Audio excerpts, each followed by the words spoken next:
की विठ्ठल परिवार ही मुळात एक थोतांड संकल्पना आहे, असं माझं स्वतःचं अत्यंत स्पष्ट मत आहे की थोतांड संकल्पना आहे.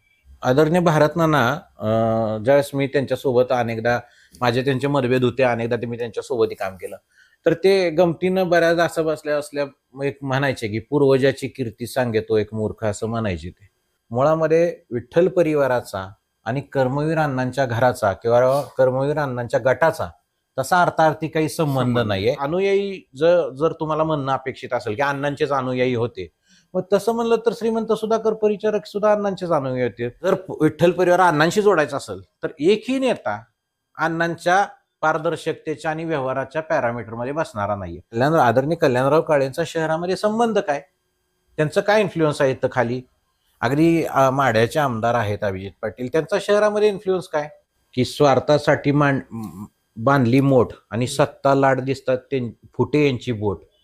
हिथं सत्तेची लाट अजून यायची तरी अगोदरच बोट फुटलेली आहे की नाही गावामध्ये रोष आहे, विकास कामं झाली नाहीत वगैरे, हे 100% खरं आहे आणि हे काही परिचारक सुद्धा नाकारत नाहीत. आणि तेच अलीकडे आजकाल बोलतात, हे पण आश्चर्य आहे.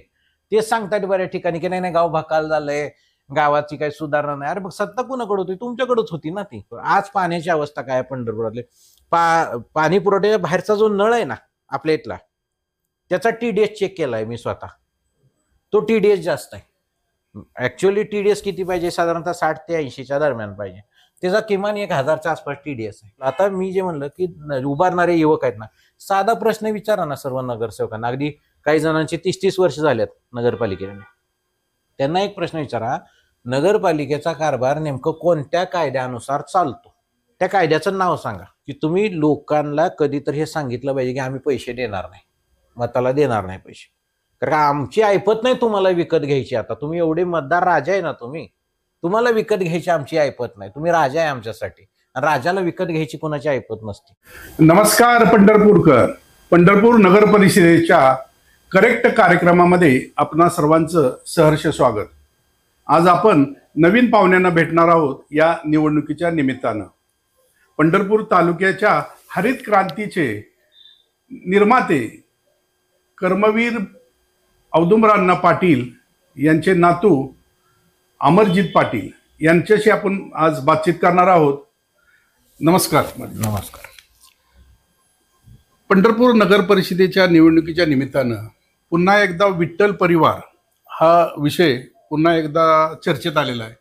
विठ्ठल परिवाराची निर्मिती आणि त्याची वाटचाल नेमकं काय प्रकार आहे? नमस्कार सर्वांना.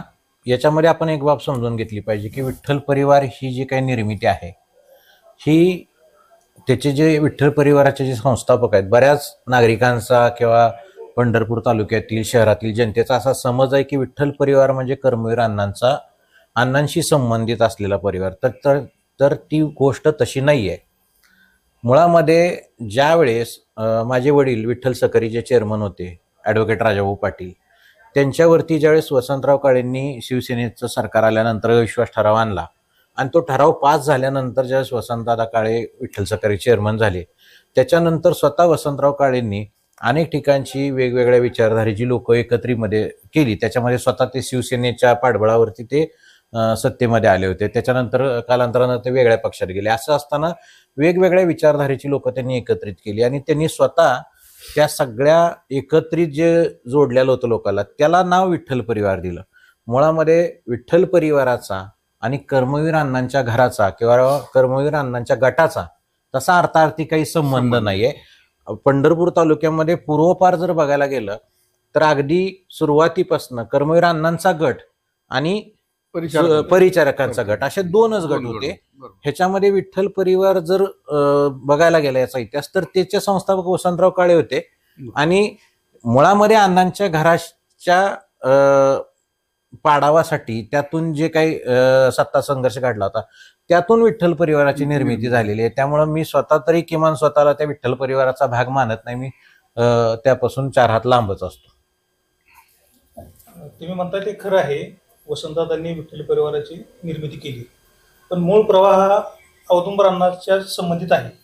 वसंतदादा असू द्यात, नंतर आलेले भारतनाना बालके असू द्यात किंवा यशवंतराव पाटील असू द्यात, हे सगळे प्रवाह आहेत, पण ते मूळ औदुंबराव गटातूनच आलेले आहेत.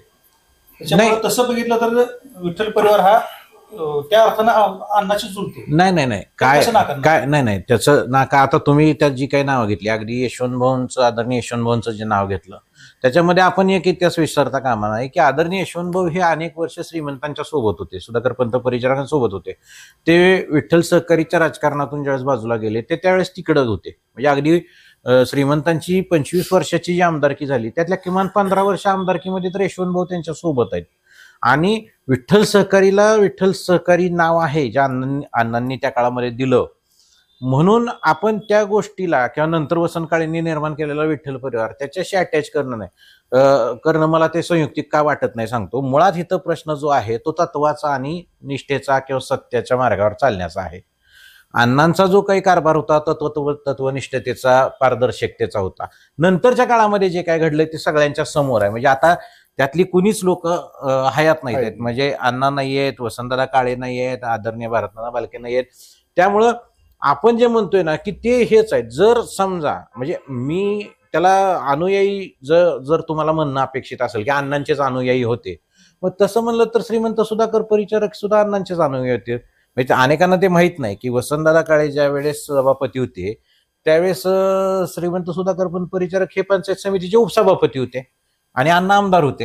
म्हणजे हे सगळे ह्या तालुक्यात एक जरा आपण म्हणतो ना काँग्रेसचा ज्यावेळेस उदय झाला 62 साली अण्णांच्या नेतृत्वाखाली, अण्णा आमदार झाल्यानंतर यशवंतराव चव्हाण साहेबांनी तिकीट दिल्यानंतर हे सर्व अण्णांचेच पदाधिकारी आणि कार्यकर्ते होते. मग त्याच्यामध्ये अगदी श्रीमंत सुधाकर परिचारक होते, वसंतदादा काळे होते, अगदी आपले भास्करप्पा गायकवाड होते, रामभाऊ बागल होते.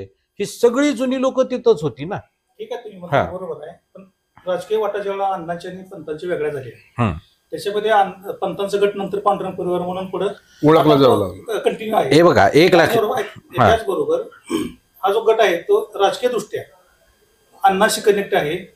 अण्णांच्या आमदारकीपासून हे सगळे लोक विठ्ठल कारखान्याशी असतील, अण्णांच्या एकूण राजकीय करिअरशी ते लोक अनुयायी आहेत. तुम्ही म्हणलं त्याप्रमाणे अनुयायीचा नाही अनुयायी हा शब्दच मला तिथं म्हणजे अपेक्षित जर कुणाला असेल तर माझा बेसिक मुद्दा तोच आहे की जर तुम्ही अनुयायी म्हणत असाल तर अण्णांची जी राजकारणातली तत्व होती, अण्णांनी जी राजकारणामध्ये पद्धती अवलंबल्या, अण्णांचा जो पारदर्शकतेचा कारभार होता, त्या सगळ्या गोष्टीला ह्या लोकांकडनं गालबोट लागायलाच नाही पाहिजे होतं ना.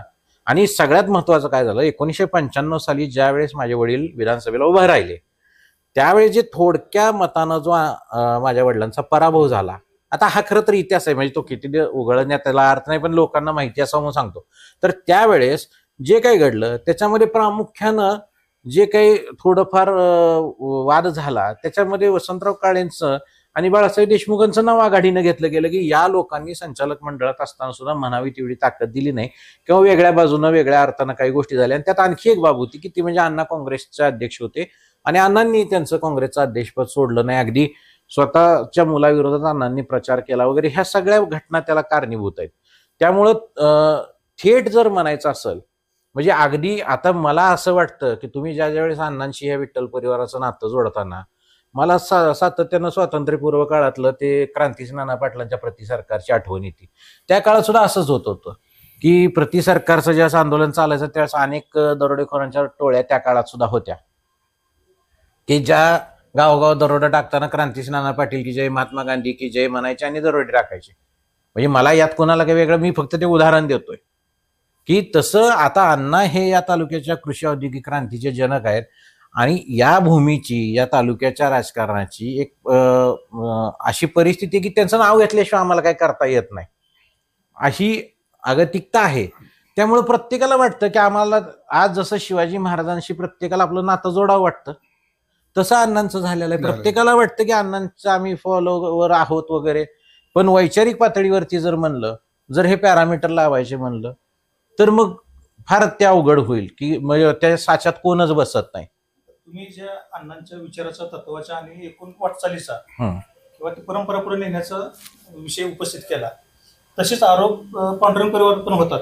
ज्या पद्धतीनं सुधाकर पंत परिचारक यांची कार्यपद्धती होती, जे ज्या तत्वाने ते राजकारण केलं ते आता फॉलो होत नाही असं तिकडे पण आरोप होतात तिथल्या अनुयायामध्ये. पण बेसिक असं झालंय की तुमच्या विठ्ठल परिवारामध्ये फार सगळा हरताळ फसला गेलाय. दुही आहे तुमच्यात, तसं त्या बाजूने होत नाही. नाही नाही हा फरक कशामुळे? नाही मी एक त्याच्यात सांगितलं, मी काल परवा सुद्धा म्हणलो होतं की काय आहे की विठ्ठल परिवार ही मुळात एक थोतांड संकल्पना आहे, असं माझं स्वतःचं अत्यंत स्पष्ट मत आहे की थोतांड संकल्पना आहे.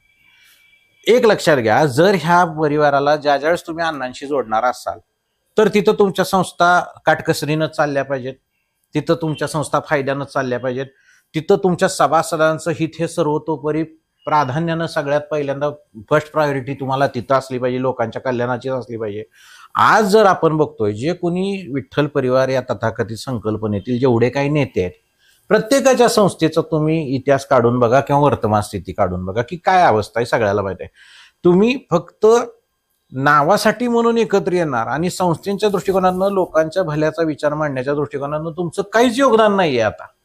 म्हणजे अगदी प्रत्येकाचं इंडिव्हिज्युअल नाव घ्यायची सुद्धा आवश्यकता नाहीये इथं. पण परिस्थिती अशी वाईट आहे की हे कशासाठी आणि कोणासाठी चालवत आहेत, फक्त स्वतःच्या स्वार्थापुरतं चालवणं. आणि तुम्ही पांडुरंग परिवाराचं जर म्हणत असाल की काळाच्या ओघामध्ये त्यांच्यात सुद्धा फरक पडलाय, मान्य आहे की आता त्यांच्यातली सुद्धा लोक म्हणतात की सुधाकर पंत परिचारकांच्या टायमाचं जे काही राजकारण होतं, जे काही समजून घेण्याची भावना होती, ती आताच्या पिढीमध्ये किंवा त्यांच्या आत्ताच्या नेतृत्वांमध्ये नाही. आणि त्याचंच काल मला वाटतं तुमच्या चॅनलला, म्हणजे अगदी ज्या पक्षामध्ये आता त्या आहेत भाजपमध्ये, तर भाजपचे जुने पदाधिकारी असणाऱ्या शिरीष कटेकरांनी तर आरसा दाखवलेला आहे काल की बाबा हे आल्यात बाहेर पण ते पूर्ण अंशताना आमचे नाही आहेत, असं ते अगदी उघड त्यात बेस फरक झालेला आहे. पण मला असं वाटतं की पांडुरंग परिवाराचं एक वैशिष्ट्य अजूनही असं आहे की तिथं अजूनही एक खांबी नेतृत्व किंवा एका पद्धतीनं एका आदेशानं ते सगळं चालतं.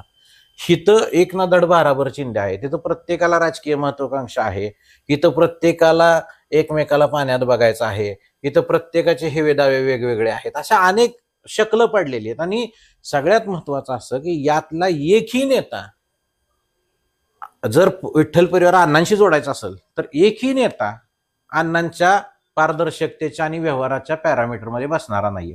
म्हणून मी स्वतःला कायम विठ्ठल परिवाराचा सदस्य मानण्यापासून नकार देतो, कारण का मी जिथं जिथं काम करतो तिथं माझं व्यवस्थित असतं सगळं. आपले सांगितलं की आता विठ्ठल परिवाराच्या अण्णाच्या आता जी सद्यस्थिती जी अस्तित्वात आहे परिवार, त्याच्याशी अण्णाच्या कुटुंबाचा किंवा तुमचा काही संबंध नाही. आता काल परवा ज्या काय बैठका झाल्या पंढरपूर नगर परिषदेच्या जी काही घडामोडी सुरू आहेत, त्याला आता तुमचे बंधू युवराजदादा पाटील काय बैठकींना स्वतः उपस्थित होते, तर ह्याच्याकडे कसं बघता तुम्ही? एक आहे, आपण लोकशाहीमध्ये व्यक्ती स्वातंत्र्य मान्य केलं पाहिजे, अगदी विरोधी मताचा सुद्धा आदर केला पाहिजे, ह्या मताचा मी आहे. आता त्यांना ज्या वेळेस गटाचा नेता म्हणून काही लोकांनी अण्णांच्या गटाचा नेता म्हणून मान्यता दिली, अण्णांच्या गटाचा नेता म्हणून मान्यता दिली, ती विठ्ठल परिवाराचा नेता म्हणून नाहीये. अण्णांच्या गटाचा नेता म्हणून त्यांना मान्यता दिल्यानंतर सुद्धा अनेकांचं अपेक्षा अशी होती की बाबा सर्वांना सोबत घेऊन चालणं करणं. आता काळाच्या ओघामध्ये ज्याच्या त्याच्या काम करायच्या पद्धतीनुसार त्यांना काय त्या गोष्टी शक्य झाल्या नाहीत. त्यांना जर वाटत असेल की ते त्या परिवाराचा भाग बनवून राहावं तर ती त्यांची आयडिओलॉजी, मला त्याच्याबद्दल फारसं काही बोलायचं नाही. पण माझा स्वतःचा कधी वैचारिक गोंधळ असत नाही ना असणार नाही. त्यामुळे माझी भूमिका कायम ही अत्यंत स्पष्ट आहे की त्या परिवाराचा आणि अण्णांच्या गटाचा काही संबंध नाहीये. अण्णांच्या गटाची लोक आजही जुना जो काही बाब आहे त्या विसरलेले नाहीत, किंवा अण्णांचं सगळ्यात बेसिक काय आहे की तुमच्या संस्था आणि लोकांच्या हिताचे निर्णय घेण्याच्या अण्णांची जी परंपरा होती त्याला सगळीकडे हरताळ फासला गेलेला आहे. मग तुम्ही कुठल्या लोकांच्या भल्याच्या गप्पा मारताय, कुणाच्या भल्यासाठी एकत्रित याच्या गोष्टी करताय, हे पण एकदा जाहीर झालं पाहिजे ना. म्हणजे हे सगळे जे नेते आहेत विठ्ठल परिवाराची, की निवडणूक आली की विठ्ठल परिवार हा एक नाव सातत्याने चर्चेला येतं. आता ह्या नगरपालिका निवडणूक असेल, विधानसभा असेल, आता नगरपालिका निवडणुकीच्या मध्ये आता मध्यंतरी अनेक बैठका झाल्या, विठ्ठल परिवार एकत्र येणार, त्याचे फोटो प्रसिद्ध झाले. मग प्रत्येक निवडणुकीमध्ये अण्णांचंच नाव घ्यावं असं ह्यांना का वाटतं? ह्यांनी स्वतःचं नेतृत्व निर्माण केलेलं नाही, तेच कुठंतरी ते अपयशी ठरले का? हो 100%. हे बघा, आदरणीय भारतनाना ज्यावेळेस मी त्यांच्यासोबत अनेकदा त्यांचे मतभेद होते, अनेकदा मी त्यांच्यासोबतही काम केलं, तर ते गमतीनं बऱ्याच असं असल्या एक म्हणायचे की पूर्वजाची कीर्ती सांगतो एक मूर्ख, असं म्हणायचे ते.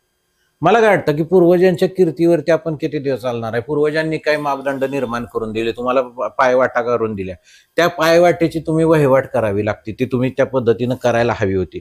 आज अगदी विठ्ठल सहकारी असेल किंवा अगदी यशवंतपत संस्था असेल, चंद्रभागा सहकारी म्हणजे आता तो सहकारी शिरोमणी कारखाना असेल, हे ऑलरेडी पूर्वजांनी दिलं ना करून तुम्हाला. तुमच्या हातात फक्त काय होतं की त्याच्यावरती कळस चढवायचा होता या सगळ्या गोष्टीमध्ये. पण पुढच्या पिढ्यांनी जर बघितलं तर त्याच्यातलं कोणच कर्तृत्व संपन्नता दाखवू शकलेलं नाही त्याच्यामध्ये. म्हणजे अगदी प्रत्येकाचं काढलं तर. आणि काय आहे माणसाचं, मी काय म्हणतो, संस्था शेवटी निर्जीव आहे, तिथं काम करणारी माणसं सजीव आहेत ना. तुमच्या निर्णय क्षमतेवरती आणि तुमच्या कारभारावरतीच ते सगळं उभारणार आहे. दुसरं जे तुम्ही म्हणता की विठ्ठल परिवार बाबा हे फक्त निवडणुकीपुरता एकत्रित येतो, निवडणुकीपुरता एकत्रित येत नाही. हे ज्यावेळेस अडचणीत असतात ना त्यावेळेस हे एकत्रित येतात आणि असा भ्रम निर्माण करतात की नाही आम्ही लोकांच्या कल्याणासाठी एकत्रित आलोय. मग साधे सोपे पर्याय आहेत ना. तुमच्या हातामध्ये ज्या संस्था आहेत त्या तुम्ही चांगल्यारीत्या रन करा, त्या व्यवस्थित चालवा, लोकांचं कल्याण आपोआपच होईल ना. म्हणजे लोकांना तुम्ही सांगणार की नाही पैशाची बचत केली पाहिजे, पण तुम्ही बिलच देणार नाही. लोकांनी कशा डोंबल्याची बचत करायची? तुम्ही बिलं द्या, लोकांना अक्कल आहे ना, ते करतील बचत, ते काही बाकीचं करायचं ते करतील. तुम्ही मुळात काय द्यायलाच तयार नाही, त्यांच्या पदरात टाकायला तयार नाही. अनेक प्रश्न आहेत. म्हणजे अगदी यशवंतपत संस्था असेल, कुठलीही संस्था घ्या तुम्ही, त्याच्यामध्ये आजची स्थिती त्या मानानं तुम्ही पांडुरंग परिवाराकडे ज्यावेळेस बघता, राजकारणाच्या ठिकाणी त्यांनी राजकारण करतायत, पण त्यांच्या आज तुम्ही संस्थात्मक कामाच्या संदर्भात त्यांना नावं ठेवू शकत नाही. ठीक आहे, थोडंफार 20-19 प्रत्येक ठिकाणी आता झालेलं आहे राज्यामध्ये की अगदी साखर कारखानदारीमध्ये अडचणी आलेल्या आहेत, सहकारात अडचणी आलेल्या आहेत. कारण का प्रत्येक पंचवार्षिकला निवडणुका होणं, त्याचं सभासद वाढणं करणं, लोकांची टेस्ट बदललेली आहे राजकारणाची. पण म्हणून संस्थेच्या मूळ ढाच्याला पूर्ण अगदी पाया उद्ध्वस्त करण्याचं तिथं काही प्रकार एवढे झालेले नाहीत ना असे. तसे इकडे फार झालेले आहेत. ह्याच मुद्द्याला धरून मी बोलतो की अलीकडच्या काळात संस्था अडचणीत आलेल्या आहेत. शासकीय धोरणं कारणीभूत असतील किंवा कारभाऱ्यांच्या हातून काही चुका झाल्या असतील, त्याच न्यायानं बघितलं तर मग विठ्ठल कारखाना सुद्धा औदुंबर अण्णांच्या नंतर साधारण 25 वर्ष हा काळ खूप मोठा आहे. यशस्वीपणे चालला. मागच्या 4-5-6 वर्षात तो अडचणीत आला तसं बघितलं तर. मग नेतृत्व अपयशी ठरलं असं पण नाही म्हणता येणार. नाही, कुठलं नेतृत्व म्हणता? अण्णांच्या नंतरचं नेतृत्व अपयशी ठरलं. म्हणजे जोपर्यंत माझे वडील तिथं 2.5-3 वर्ष चेअरमन होते, त्याच्यानंतर म्हणजे मी जे सांगतोय की शिवसेनेचं सरकार आल्याच्या काळामध्ये नंतर वसंतदादा काळेंच्या हातामध्ये ज्या कारखाना गेला आणि त्यांनी चंद्रभागा सहकारी कारखान्याची निर्मिती केली, ते करणंही गरजेचं होतं. ठीक आहे, झाली. काही लोकांचं म्हणणं आहे की अण्णा कारखान्याचं एक्सपान्शन करत नव्हते किंवा काही अनेक जण आता तिथं कसं आहे तालुक्यात विद्वानांची काही कमतरता नाही, ते फार वेगवेगळ्या अँगलनं मतं मांडतात. पण त्याच्यातला बेसिक मुद्दा असा आहे की उपलब्ध ऊसाचं क्षेत्र तालुक्यामध्ये असणारं. आणि आज सुद्धा एक मुद्दा माझ्यासमोर असा मी विचार करतो की ज्यावेळेस आत्ताच्या सुद्धा चेअरमननी ज्यावेळेस काहीतरी सांगितलं की आम्ही 17-18 लाख मेट्रिक टनाचं ते एक्सपान्शन करतोय, माझ्यासमोरचा बेसिक प्रश्न असा की त्यावेळेस विठ्ठल ठीक आहे एक होता आणि डायरेक्ट तिकडे भीमा सहकारी होता किंवा पांडुरंग सहकारी होता. आज अवतीभोवती कारखाने किती झालेले आहेत आणि मग आपल्याला तेवढ्या मोठ्या प्रमाणात ते ऊस उपलब्ध होणार आहे का? म्हणजे ऍक्च्युअल आता सध्याची जर परिस्थिती बघितली तर आपल्या इकडं येवती, आष्टी वगैरे खड्डाळी पापरीकडचा बराचसा ऊस आमचा तो काळुंगे सरांच्या कारखान्याला जातो आपल्या. त्याच्यानंतर इकडं विजय शुगर म्हणजे बबनदादांचं युनिट 2 जे आहे तिथं भोसे आणि करकम गटातला सगळा बऱ्यापैकी ऊस जातोय. इकडं आता भाळवणीकडचा ऊस बोत्रे पाटलांनी घेतल्यामुळे तो तिकडं अटॅच होईल सगळा ऊस. इकडं म्हणलं तर खर्डी कासेगाव गटातला सीतारामला जातोय. मग पहिल्यासारखी त्या ऊसाची जर उपलब्धता आपल्याकडे होणार नसेल तर एक्सपेन्शन केलं कशासाठी जातंय सातत्यानं? आणि नेमकं आम्हाला त्यातनं म्हणजे आम्ही एवढं करूच हा जो काही दुराग्रह आहे मला वाटतं. आणि मला त्यातलं एक आर्थिक गणित असं माहित आहे, मला एक जणांनी चांगल्या सहकारातल्या व्यक्तीने सांगितलं होतं की एक्सपान्शन हे बऱ्याचदा भ्रष्टाचाराचं मूळ असतं. म्हणजे त्याच्यात आम्हाला काहीतरी साधायचं असतं म्हणून एक्सपान्शन करायचं आहे. आर्थिक परिस्थिती म्हणजे एक्सपान्शन ते कारखान्याचं कमी, संचालकांचं चेअरमनचं जास्त एक्सपान्शन धरून एक प्रश्न आहे की म्हणजे विठ्ठल सहकारी साखर कारखान्याची निर्मिती होण्यापूर्वी पंढरपूर हे फक्त वारीवर जगणारं गाव होतं. बरोबर. आणि मग उजनी झालं आणि उजनीनंतर विठ्ठलची निर्मिती झाली आणि ह्या भागामध्ये सगळी ऊस शेती झाली, बागायती झाली. त्या साखर कारखानदारी अण्णांनी सुरू केल्यानंतर अनेक वर्ष साखर कारखान्यांच्या बँकांमध्ये ठेवी होत्या, म्हणजे शिल्लक पैसे असायचे. आणि अत्यंत काटकसरीनं अण्णांनी त्या काळामध्ये कारखाना चालवला. म्हणजे अगदी डायरेक्टरला देखील चहा मिळत होता, परंतु त्यांनी नाश्ता किंवा जेवण केलं तर त्याला पदरचे पैसे भरायला सांगायचे. आणि तुम्ही तर नातवात, तुम्ही अगदी घरातून हे सगळं पाहिलंय. पण आज कारखान्याची जर आपण स्थिती पाहिली आणि त्याच्यावरचा जर कर्जाचा बोजा पाहिला तर आपल्याला वेदना होतात असं. 100% होतात वेदना. पण आता मध्यंतरीचं जे नेतृत्व होतं म्हणजे आदरणीय भारतनानांचं जे नेतृत्व होतं, ज्या वेळेस मी त्यांच्या विरोधात ह्या कारखान्याच्या काही मुद्द्यांच्या विरोधात संघर्ष केला, तर त्यांनी एका ठिकाणी असं त्यांनी स्टेटमेंट वापरलं की कर्ज काढणं हे कर्तृत्वाचं लक्षण आहे, प्रगतीचं लक्षण आहे. सॉरी, कर्ज काढणं हे प्रगतीचं लक्षण नाही, कर्ज फेडणं हे कर्तृत्वाचं लक्षण आहे. मी त्याला असं उत्तर दिलं होतं की ठीक आहे हो, कर्ज काढणं प्रगतीचं लक्षण आहे, पण माझं एवढंच म्हणणं आहे की कर्ज हे स्वतःच्या प्रॉपर्टीवर काढावं, दुसऱ्याच्या शेजाऱ्याच्या प्रॉपर्टीवर काढून उपयोग नाही ना. मग ही बेसिक त्यावेळेस, आणि मला लोक त्यावेळेस असं वेड्यात काढत होते की म्हणा नाही हत्तीसारखा कारखाना आहे आणि तो कारखाना कधी बसत नसतो आणि बंद पडत नसतो. पण शेवटी माझं खरं ठरलं आणि तो कारखाना 2-1 वर्षानंतर बंद राहिला. आणि त्याचेच इन्फ्लुएन्स तुम्हाला सगळे ह्या पंढरपूर नगर परिषदे निवडणुकीमध्ये पाहायला दिसतील की मुळामध्ये आज परिस्थिती अशी आहे की मी थेटपणानं असं विचारतो की आदरणीय कल्याणराव काळेंचा शहरामध्ये संबंध काय, त्यांचं काय इन्फ्लुएन्स आहे इथं खाली. अगदी माढ्याचे आमदार आहेत अभिजित पाटील, त्यांचा शहरामध्ये इन्फ्लुएन्स काय. युवराजदादांचं, त्यांनी स्वतः नगराध्यक्ष पदाची निवडणूक लढवली होती, त्यांचं मत त्यांना किती पडले आपणा सर्वांना माहित आहेत. म्हणजे त्यांच्या जनसंपर्काच्या बाबतीत तुम्हाला तो अनुभव आहे. गणेश पाटलांचा इथं इन्फ्लुएन्स काय आहे.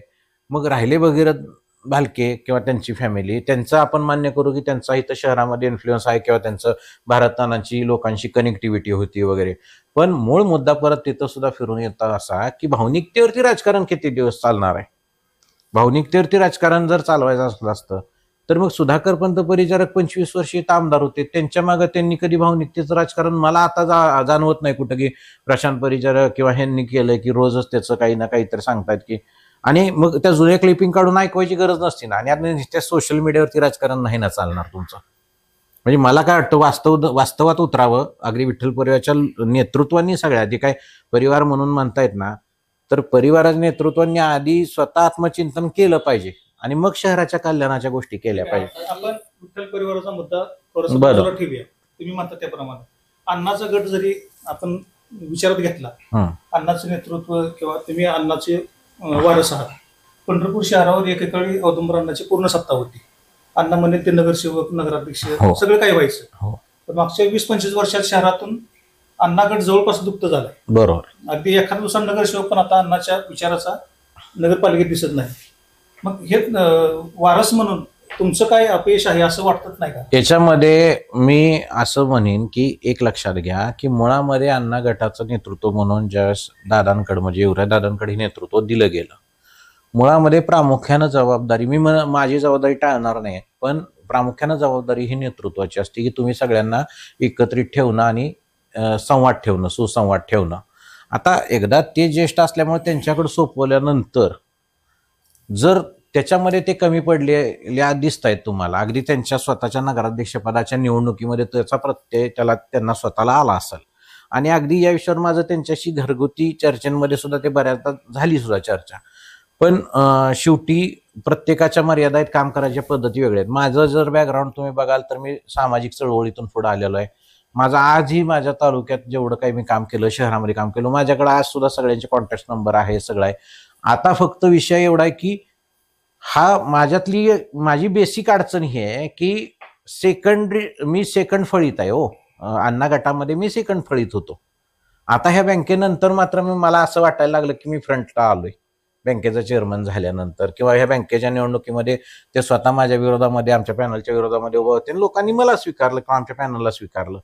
त्यामुळं आता थोडंफार जे काही कामकाज करायचं ते मी माझ्या पद्धतीनं करीन. पण हे मात्र 100% खरं आहे की अण्णा गटाची लोक अजूनही आहेत. अगदी अण्णा इथं नगराध्यक्ष ठरवत होते, इथं नगरसेवक ठरवत होते. आणि एक इलेक्शन अनेकांना, म्हणजे सुनीलजी तुम्हाला माहित असेल की पूर्वी एक इलेक्शन सुधाकर पंत परिचारकांची पार्टी विरुद्ध अण्णांची पार्टी असं झालं, तर त्यावेळेस अण्णांच्या गटाचं मेजॉरिटी आली, म्हणजे 17 जागा जवळजवळ अण्णांच्या गटाच्या आल्या होत्या. आज ज्यावेळेस मी मतदार यादी पाहतो, नवनाजी, मला अत्यंत अभिमानाने सांगतो की मी ज्यावेळेस मतदार यादी बघतोय आज, तर मला असं जाणवते की अरे ही सगळी आपल्या ओळखीची लोक आहेत. आणि हे मात्र मी मान्य करतो की अण्णांचं घर म्हणून आम्ही त्या लोकांच्या कॉन्टॅक्टमध्ये जाण्यामध्ये किंवा हे करण्यामध्ये कमी पडलो. आता पण मी परत सांगेन की ही जबाबदारी प्रामुख्यानं नेतृत्व स्वीकारणाऱ्याची असते. आता ती उणीव मात्र येत्या काळामध्ये आमचा प्रयत्न आहे की आम्ही तो भरून काढू. आमच्या पद्धतीनं संसाधनं जे काय आम्हाला उपलब्ध असतील त्या पद्धतीनं मी संपर्क करायचा आम्ही प्रयत्न करतो त्यांच्याशी. आजही अण्णा गटांची मतं प्रत्येक वार्डात अशी निर्णायक आहेत. होय. ते मतं ज्या बाजूला जातील कदाचित तिथला नगरसेवक त्या विचाराचा असू शकेल. मग अशा मतदार अशा वेळेला तुम्ही भूमिका काय घेणार आहात या निवडणुकीमध्ये? या निवडणुकीची जर भूमिका म्हणाल तर अजून तर तसं काही माझं सध्या फक्त मी माझा होमवर्क चांगला करतोय. खरं सांगायचं म्हणजे माझा होमवर्क मी चांगला करतोय. मी जे आता तुम्हाला सांगितलं की अगदी मतदार यादी वाईज मी आमच्या जुन्या सहकारी अण्णांच्या कुटुंबावरती, अण्णांच्या विचारावरती, अण्णांच्या डायरेक्ट कनेक्टिव्हिटीमध्ये जी लोक होती, अगदी पूर्वीचे काही माजी नगरसेवक आहेत, पूर्वीचे अनेक अशी घरं आहेत की ज्यांच्या म्हणजे जे अण्णांचे असे सहकारी होते, अगदी तिथं खाली कालिका देवी चौकाकडे वगैरे काही सहकारी होते. मी शाळेत असताना त्यांच्याबरोबर बसल्यानंतर त्या लोकांनी मला आठवणी सांगितलेल्या होत्या की आम्ही अण्णा कसे होतो, काय होतो.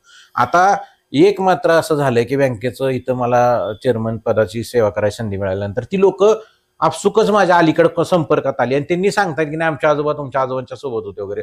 तर ते थोडंसं माझं होमवर्क आणि मला रायटिंगमध्ये मी काम करण्यामध्ये जास्त भरोसा ठेवतो की म्हणजे जास्तीत जास्त ते प्रॅक्टिकल वर्कआउट करायचं. मग ह्याच्यानंतर त्या लोकांच्या ज्या काही मत आहेत त्या ऐकून घेऊन आम्ही आमची ज्या त्या वार्डामध्ये भूमिका सांगू की आणि अगदी आमचं प्रामाणिक म्हणणं आहे की जी जी त्यावेळेस भूमिका सांगू त्यावेळेस ती अगदी पक्ष पार्टी विरहित भूमिका असणार की माणूस चांगला पाहिजे, गावाचं त्याला त्या नगरपालिकेचं कळलं पाहिजे.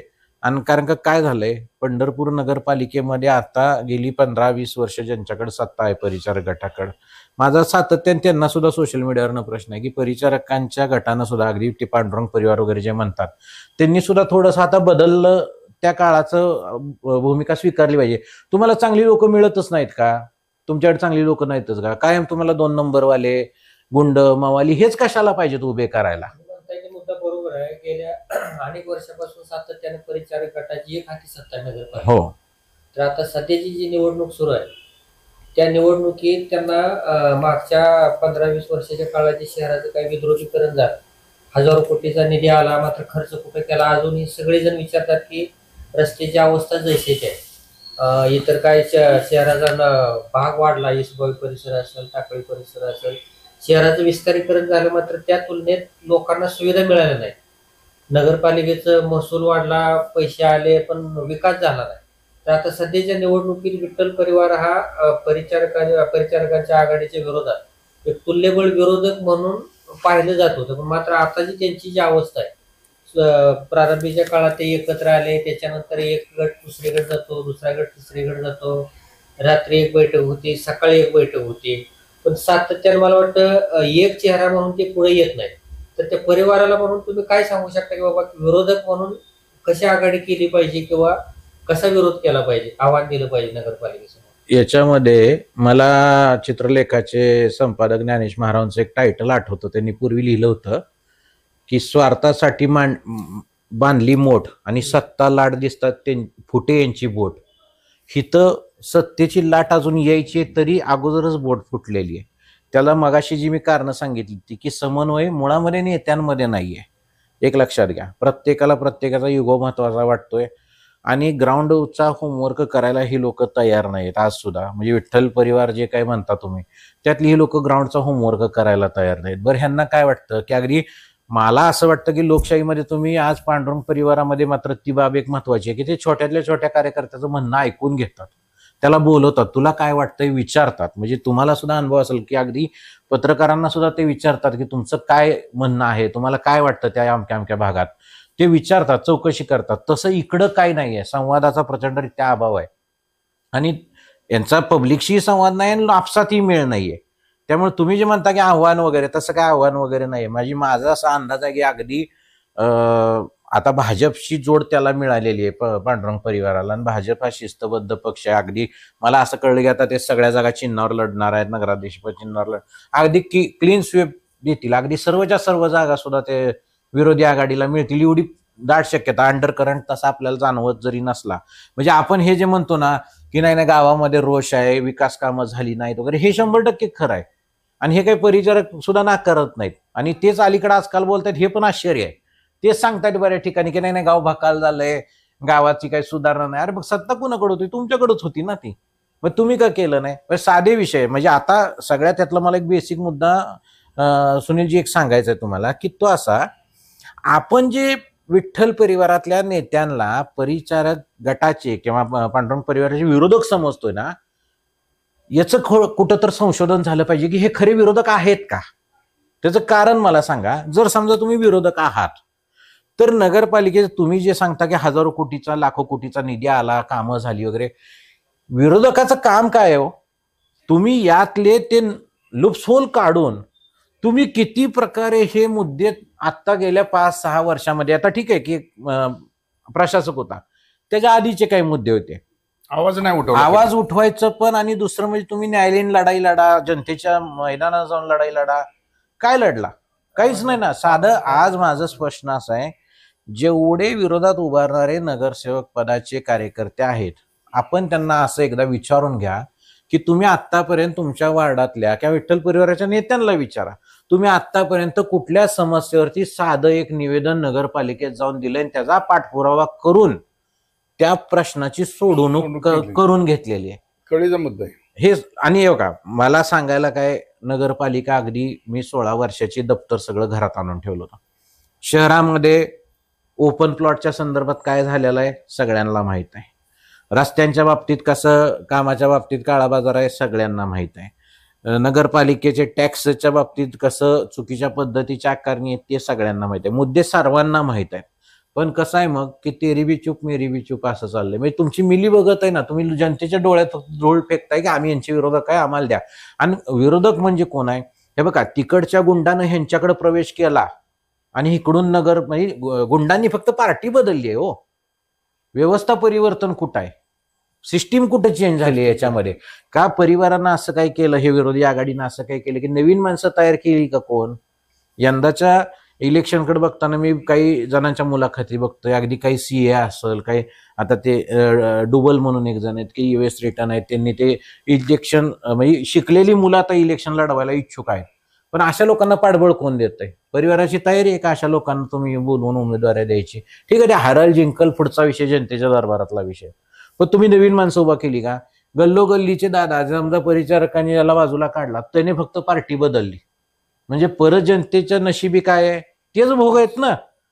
फक्त गावाच्या गुंडानं पार्टी बदललेली आहे, गाव बदललेलं नाही किंवा गुंडही बदललेला नाही. सांगितलं की तुम्ही काय मागच्या 16 वर्षाचं काय दप्तर मागवलं नगरपालिका, पूर्वी मागेलं होतं. जबाबदार व्यक्ती म्हणून तुम्ही भविष्यात या समस्याविषयी काय आवाज उठवणार आहात का? 100% अगदी नवनाथजी इथं आहेत, सुनीलजी आहेत, म्हणजे तुमचा माझा त्याच्या आधी तुम्ही लोकमतला, मला सातत्यानं मी या सगळ्या प्रक्रियेवरती लिहित होतो, बोलत होतो. मागं सुद्धा मध्यंतरी मी एकच मुद्दा लिहिला होता की आता पंढरपुरामध्ये आपण जसं वाखरीकडनं इकडे येतो, मलपे वडा नावाचा एक वडा आहे आपल्या इथं.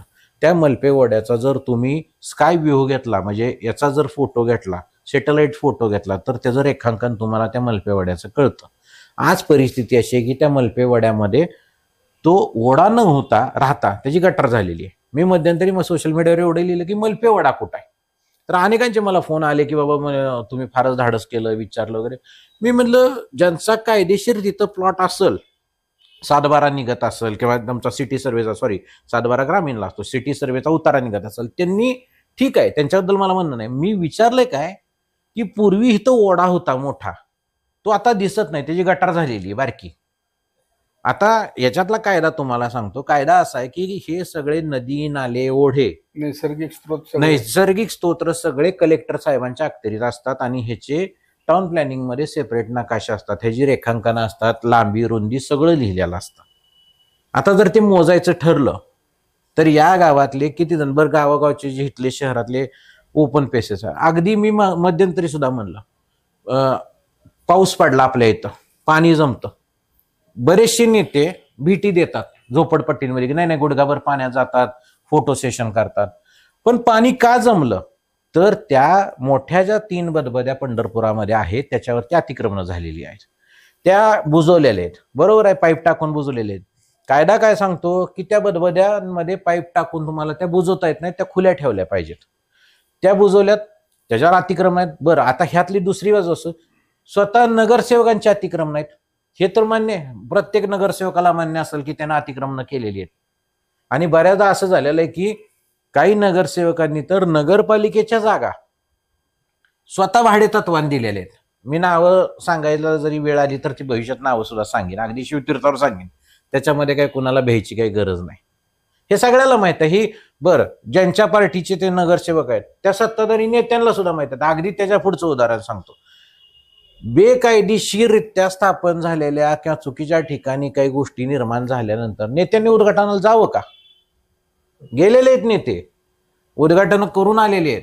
त्यांना माहित आहे की हे अतिक्रमणात आहे, तरी नेते जातात, रिबीन कापतात आणि येतात. म्हणजे आज अगदी ज्यांची सत्ता आहे त्या परिचारकांना तर अधिकार आहे का हो गावाच्या विकासावर बोलायला? तुम्ही भाषणं करताना तुम्ही लंडन, अमेरिकन, जर्मन आणि फ्रेंचच्या गोष्टी इथं सांगणार.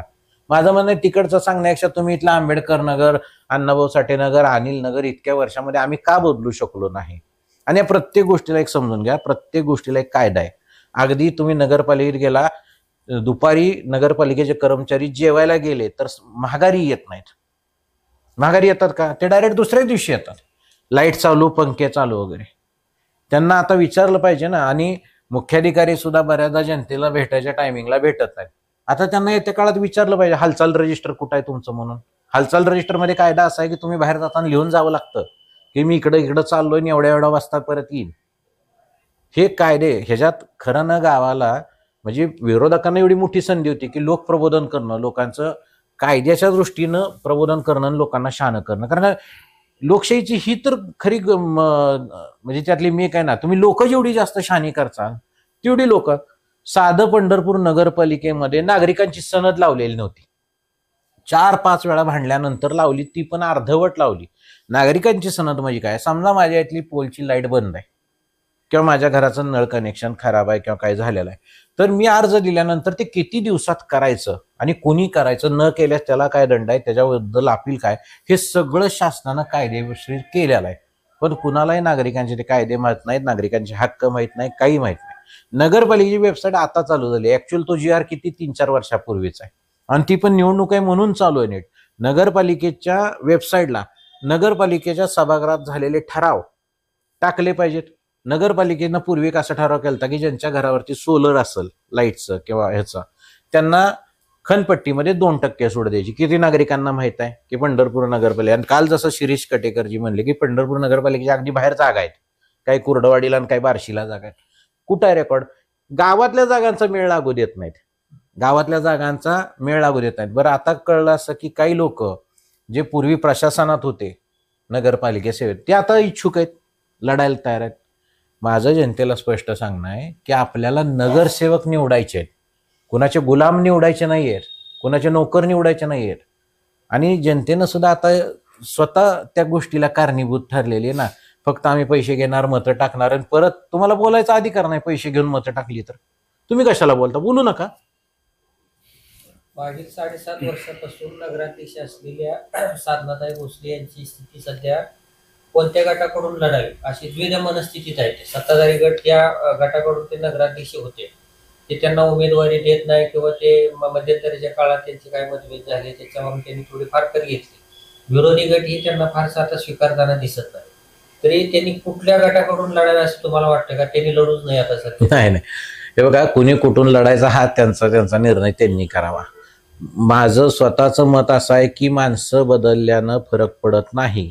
किंवा उद्या अगदी आम्हाला असं, मी या विचारधारेत वाढलेला आहे की उद्या अगदी माझा सक्का भाऊ जरी राज्याचा प्रमुख झाला आणि त्या गर्दीमध्ये माझ्या शर्टचं जर बटन तुटलं तर तो ऑन पब्लिक मला त्याच्या शर्टचं बटन नाही काढून देऊ शकत. माणसं बदलल्यानं व्यवस्था परिवर्तन होत नाही. इथं मूळ विचारधारा आणि सिस्टीम बदलणं गरजेचं आहे.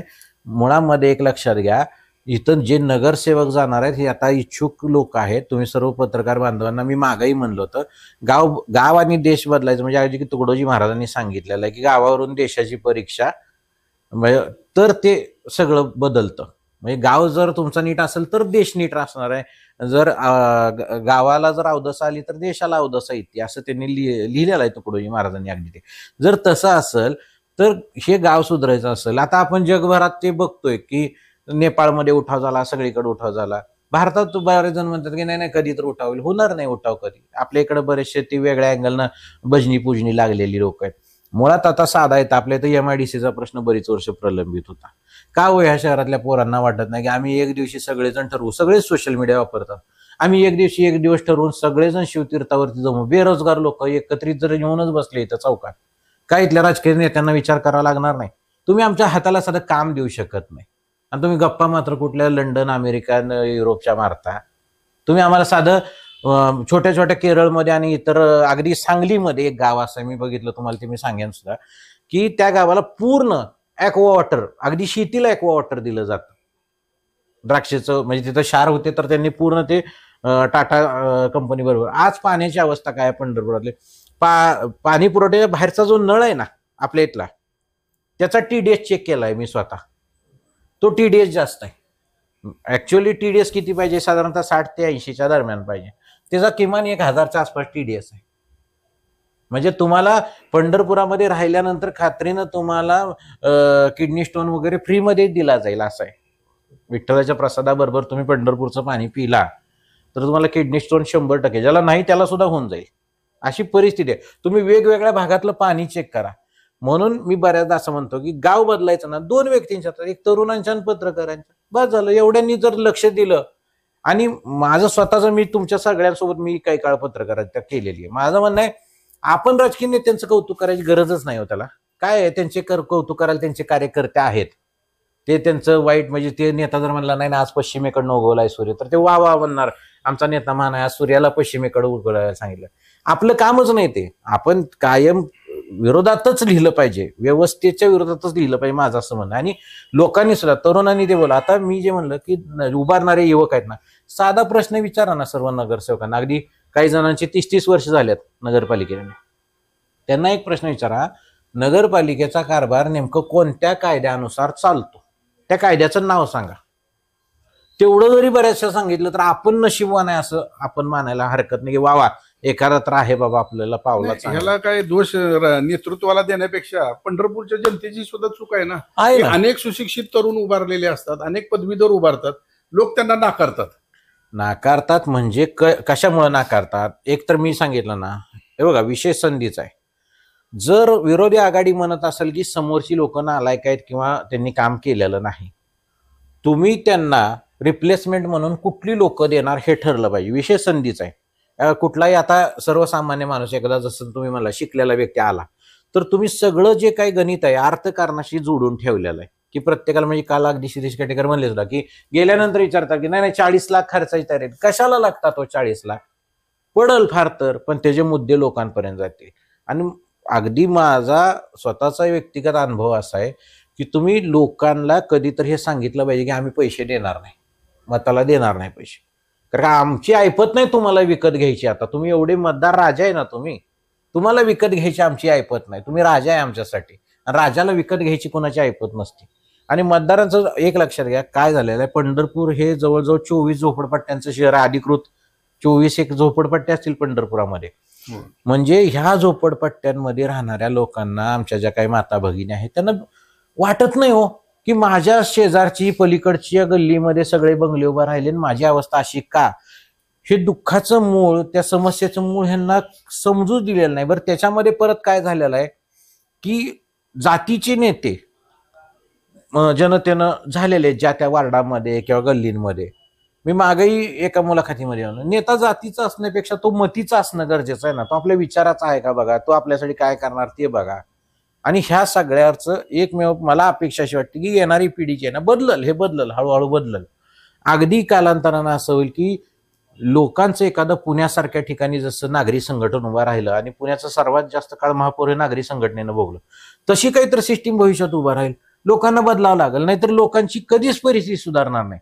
एक बेसिक आहे उमरे साहेब, याच्यात तुम्ही एकीकडे मत विकणार आणि परत म्हणणार की आमची नाही परिस्थिती बदलत नाही, आमच्या समस्येला कोण विचारत नाही. अहो, तुम्ही अधिकार विकलाय ना, तुम्हाला काय अधिकार आहे की समोरच्याला विचारा? म्हणजे काही नगरसेवक तर असं उघड खासगीमध्ये बोलून जातात, काही फुकट नाही निवडून दिल्याला, त्यांचं ऐकायचं काय गरज आहे? म्हणजे हे बदलायचं असेल तर थोडं लोकांनी पण बदललं पाहिजे. पण लोकांना बदलायसाठी खरं काय खोटं काय हे सांगायची जबाबदारी या शहरातल्या युवकांची आणि मला वाटतं आपल्या सर्व पत्रकार बांधवांची. अण्णाच्या कुटुंबातले व्यक्ती म्हणून मागची निवडणूक मला वाटतं युवराज दादांनी काहीतरी लढवली. या निवडणुकीत तुमच्या कुटुंबातले कोण दिसत नाही? कोण सुद्धा नाही, कोण लढणार नाही. म्हणजे अगदी कोणीच नाही. आणि कारण का महिला ओपन नगराध्यक्ष आणि केवळ नावावरती निवडणूक लढवावं या मताचा मी नाहीये. काम करावं लोकांमध्ये जाऊन आणि मग त्याच्यानंतर जनता जे काही देईल ते निर्णय त्यावेळेस स्वीकारता येईल.